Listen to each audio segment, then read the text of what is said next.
Shalom Bapak Ibu dan Saudara-saudara yang terkasih dalam Kristus Yesus. Selamat hari Minggu bagi kita semua. Nas khotbah kita yakni yang tertulis pada Matius 22 ayat yang ke-34 sampai yang 46. Bapak Ibu dan Saudara-saudara yang terkasih dalam Kristus Yesus, jika kita mendengar kata kasih, tentu yang terpikir dalam pikiran kita, kasih merupakan hal yang luar biasa, dahsyat, besar, dan berharga. Tetapi kenyataannya sekarang banyak orang yang meremehkan kasih. Dan nats ini menegaskan bahwa tanpa kasih semua itu sia-sia. Bapak, Ibu, dan saudara-saudara yang terkasih. Kasih merupakan hal yang terbesar, di mana semuanya akan lenyap, tetapi kasih tetap ada sampai di surga. Nah, tetapi kenyataannya sekarang orang yang melayani pekerjaan Tuhan banyak, tetapi yang melayani dan juga mengasihi Tuhan dengan sungguh-sungguh hanya sedikit dari kebanyakan orang. Pada teks ini kita akan belajar, kita akan mengetahui tentang hukum yang terutama dalam hidup kita. Apa itu hukum yang utama dan terutama? Yakni kasihilah Tuhan Allahmu dengan segenap hatimu, dan dengan segenap jiwamu, dan dengan segenap akal budimu. Kita perhatikan Bapak Ibu dan saudara-saudari yang terkasih. Kata segenap dalam firman ini, dalam bahasa Ibrani, kata ini berasal dari kata holos, yang artinya lengkap, keseluruhan, sempurna, menyeluruh. Dan dari sini dapat kita ketahui bersama bahwa prinsip-prinsip mengasihi Tuhan Allah yang merupakan hukum terutama, yaitu pertama, kita harus mengasihi Tuhan Allah dengan keseluruhan hati, dengan keseluruhan jiwa, dengan keseluruhan akal budi, dengan keseluruhan kekuatan kita.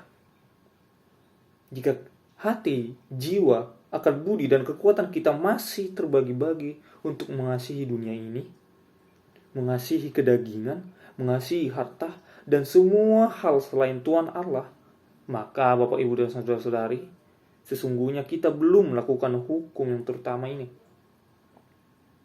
Dan yang kedua, kasih kepada Tuhan itu harus berkualitas dan harus sempurna dalam hati, dalam jiwa, dalam akal budi, dan dalam kekuatan. Mengasihi Tuhan sepanjang hidup. Tidak bisa kita mengasihi Tuhan hanya di gereja. Tidak bisa kita mengasihinya hanya di pekerjaan kita. Tetapi kita harus mengasihi Tuhan dalam segala situasi, dalam segala kondisi, maupun kondisi sukacita ataupun duka cita.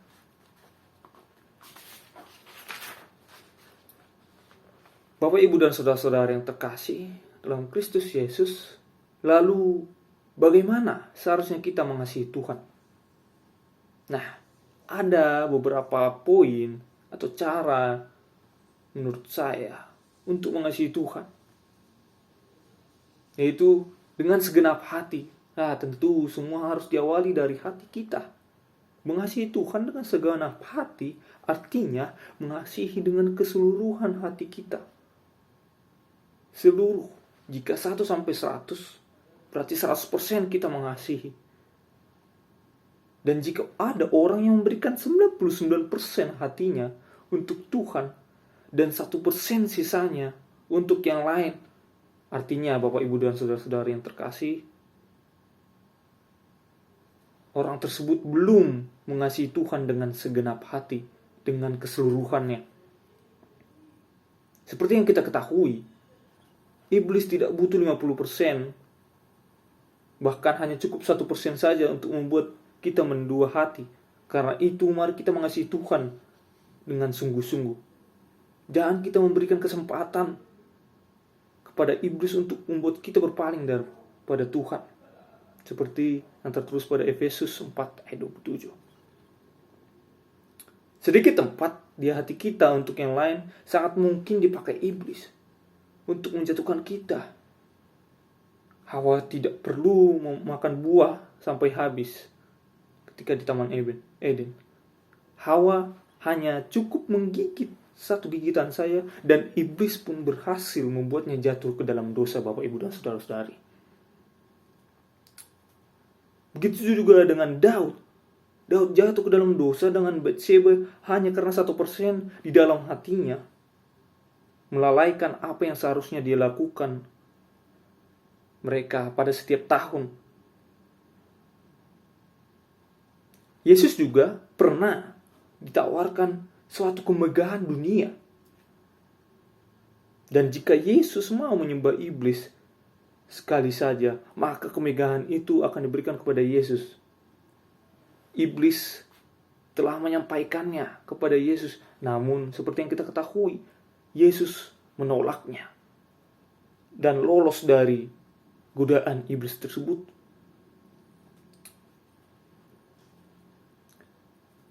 Jadi, Bapak, Ibu, dan saudara-saudari yang terkasih, kita perlu waspada, sebab sungguh menyedihkan bila banyak anak Tuhan atau hamba Tuhan dari generasi ke generasi telah dikalahkan oleh hawa nafsu atau iblis.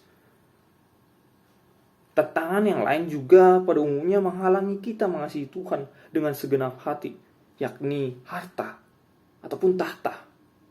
Memang harta atau tahta itu selalu mengambil tempat di hati kita, entah banyak atau sedikit.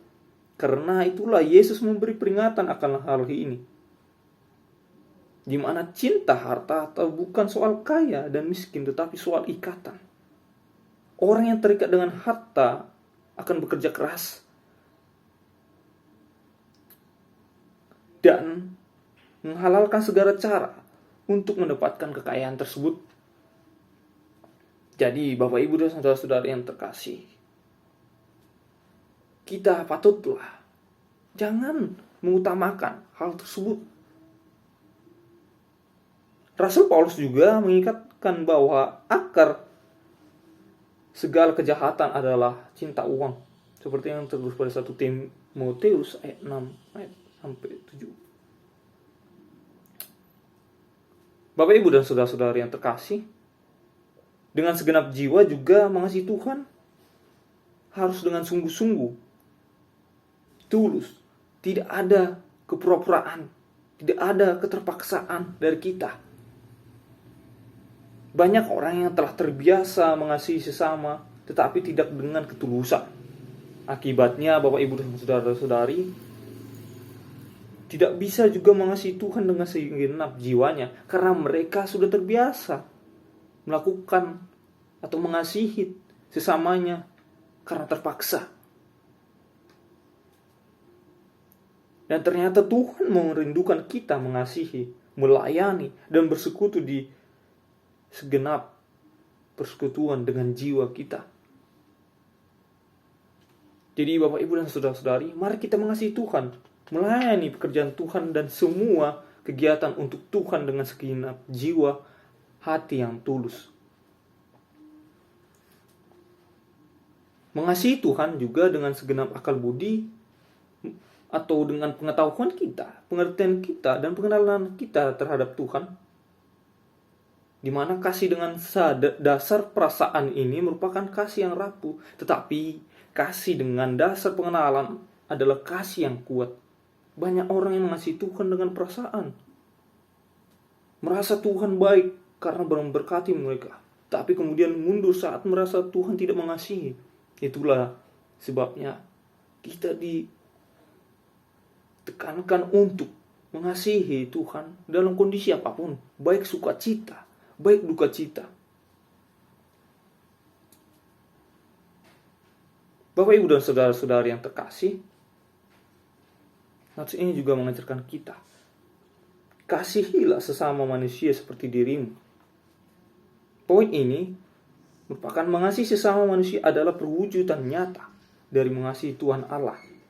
Hal inilah yang digambarkan dalam simbol salib Kristus, yaitu palangnya yang vertikal menunjukkan hubungan kasih pada Tuhan Allah, dan palang yang horizontal menggambarkan hubungan kasih antar sesama manusia.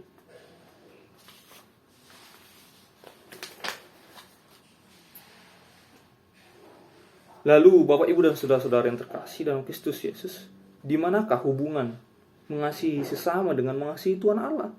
Nah, pertama, manusia diciptakan sebagai citra Allah. Jadi kalau kita mengasihi Tuhan Allah, tentulah kita harus mengasihi citranya, yaitu sesama kita manusia. Lagi pula Bapak Ibu dan saudara-saudari, kalau kita mengaku sebagai citra Allah, tentu kita mengasihi apa saja yang dikasihi olehnya. Tuhan Allah mengasihi manusia seperti terdapat pada Injil Yohanes 3 ayat 16. Dan kedua, mengasihi Tuhan berarti mengasihi sesama manusia.